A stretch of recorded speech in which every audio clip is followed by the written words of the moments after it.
transporte, de saúde, todos foram muito claros nesse sentido. E é importante levar essa questão de uma maneira muito séria, porque nós temos a consciência de que esse modelo que foi colocado por nós nesses últimos 10 anos, que o cientista André Singer chamava de lulismo, ele chegou no seu esgotamento.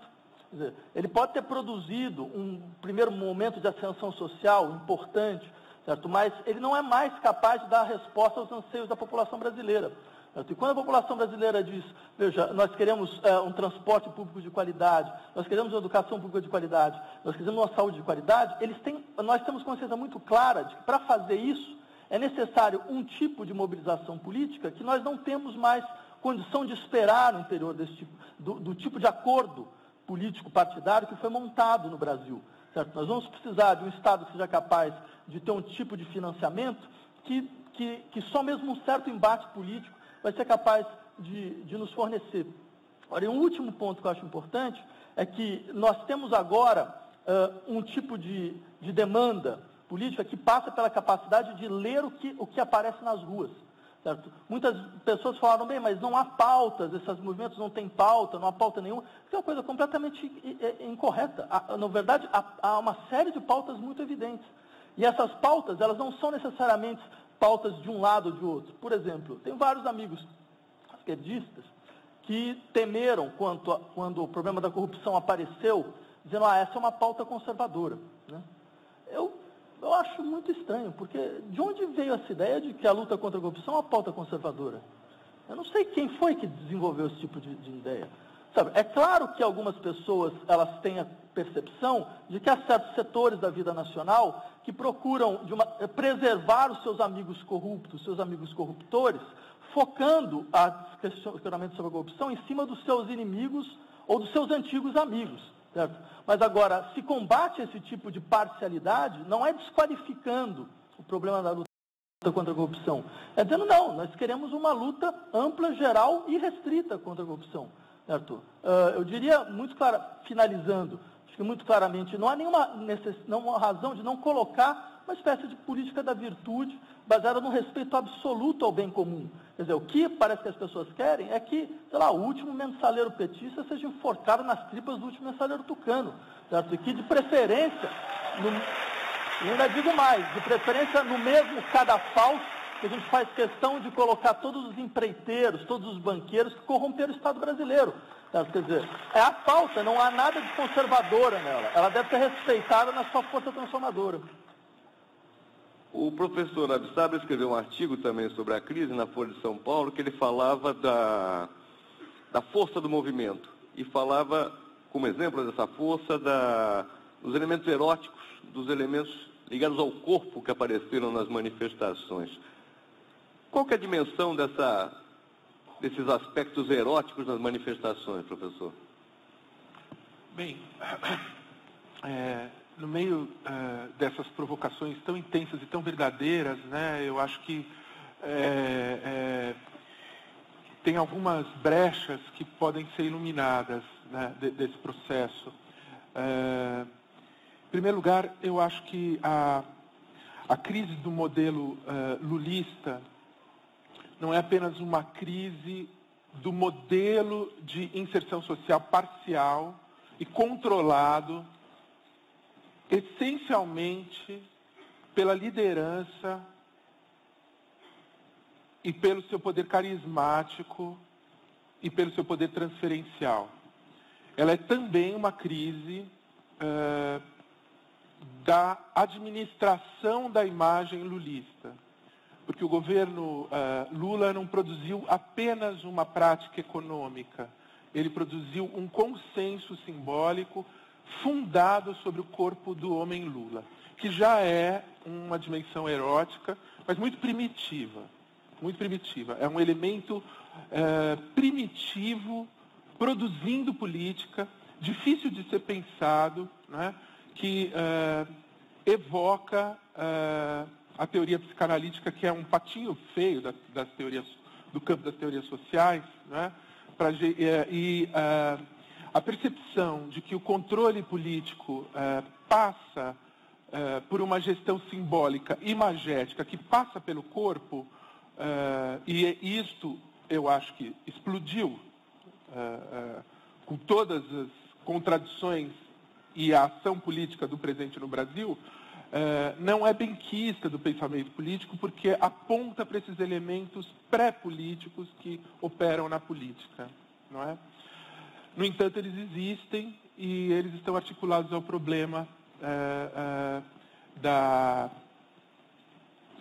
contemporâneo, mas muito arcaico, muito antigo, não é?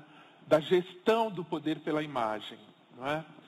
Então, no meu livrinho sobre o Lula, eu me dediquei a tentar pensar o poder da gestão da administração lulista pela imagem, não é? O T.J. Clark mostrou aqui para a gente que há uma explosão e uma tensão na esfera política da imagem, não é? E que isso tem longa duração. Isso é um problema muito profundo sobre a natureza do poder, não é? Bom, vou deixar isso um pouco no ar e vou falar um pouco da situação do que eu acho que poderia ser chamado de movimento dos movimentos. Eu acho interessante essa ideia que é um movimento produtor de movimentos, uma dinâmica em que um movimento e uma demanda e um ataque político, uma demanda política se desdobra do interior da outra, há um mês sem parar no Brasil, né? E nós tivemos uma progressão geométrica dos movimentos que ninguém podia conceber. Agora, eu acho muito importante recuperar a raiz, a origem disso, que é um pequeno grupo de militantes que fizeram uma avaliação teórica aprofundada das contradições, das tensões e do ponto em que se podia revelar o desequilíbrio da democracia brasileira. Os meninos muito inteligentes para uma ação de esquerda do movimento Passe Livre. O movimento Passe Livre. Esses meninos começaram a construir esse movimento em 2005. Várias vezes eu passava na Avenida Doutor Arnaldo e via 10, 15 meninos, sempre que havia um aumento de preço de ônibus, eles saíam na rua. Paravam os ônibus, levantavam umas placas e falavam: abaixo o aumento de ônibus, queremos transporte público gratuito. Eles estão fazendo isso há 8 anos. Eles se organizaram em 2005. Antes de 2005, eles devem ter participado de debates políticos. Muitos meninos devem ter passado por esse dispositivo político que é... Eu conheço alguns alunos, não é? O fato é que esse pequeno movimento, que o menino no Roda Vida do Mário Sérgio falou que é organizado por 40 pessoas, que é o grupo em São Paulo, eles têm uma série de atividades, eles trabalham no Brasil inteiro, mas são 40 pessoas, né? Qual é a força política dessas 40 pessoas? O que essas 40 pessoas pegaram do real que mobilizou milhões de pessoas? Eu acho que essa é uma pergunta interessante. Esses meninos tiveram um diagnóstico aprofundado de onde a máquina falsificada da nossa democracia falhava. Claramente falhava, não é? O tempo da sua organização é o tempo também deles escaparem ao espectro do controle petista-lulista, do trabalho social, do movimento social e da esquerda, não é? Eles trabalharam num presente absoluto, eles não estão vinculados. Claro que existem articulações partidárias com os partidos de esquerda mais à esquerda, mas eles não respondem ao PSOL, ao PSTU, eles não respondem. Eles são uma ação crítica densa sobre o presente. que demonstra que há pontos estruturais na realidade que, se você apontar para eles e trabalhar sobre eles, eles podem rachar a rachadura que existe dentro do cristal. Não é?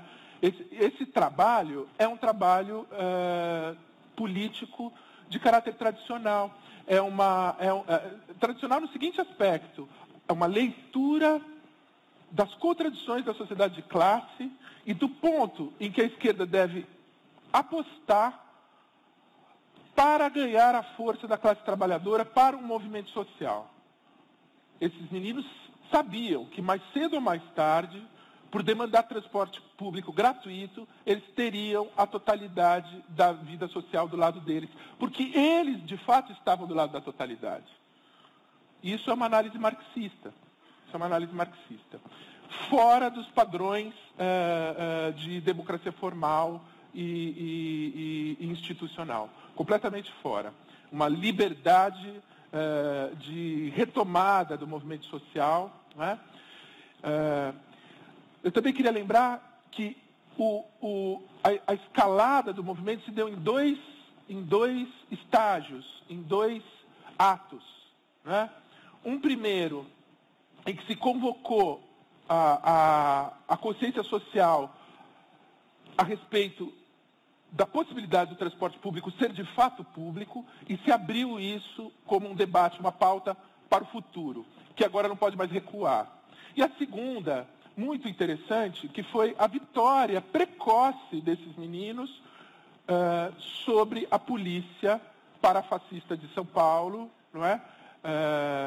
Apoiada por forças conservadoras, inclusive por jornais, não é? Que agiram sobre o movimento, como não é mais legítimo, neste momento da democracia brasileira, se agir sobre um movimento social. Eles venceram com 3 dias de manifestação do movimento Espaço Livre, eles venceram o longo déficit brasileiro de crítica às instituições policiais e militares nesse país, que não foi feito na nossa democracia. Isso estava por ser feito. Isso é um elemento que deu legitimidade muito grande para o movimento, não é? Quando a prática da demanda social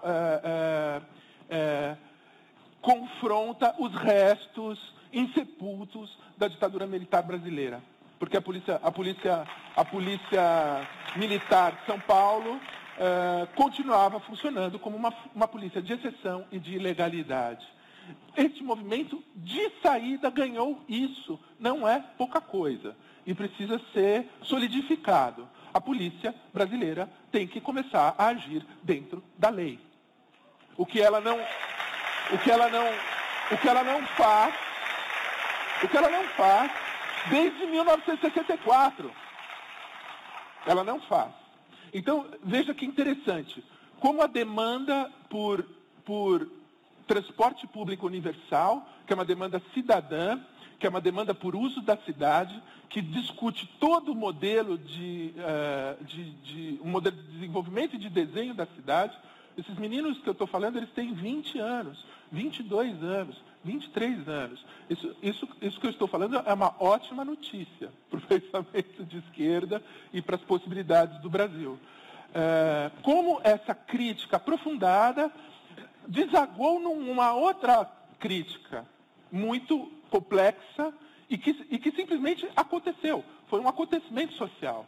Os meninos não foram criticar a polícia, eles queriam o fim do aumento da passagem, mas eles venceram a polícia ilegítima do Estado de São Paulo, né? Ilegal e ilegítima. Venceram rápido. Claro, não foram eles que venceram. Isso era um latente social que precisava se expressar, né? Então, veja como esses meninos estão articulando muitas coisas. A partir do momento que a polícia foi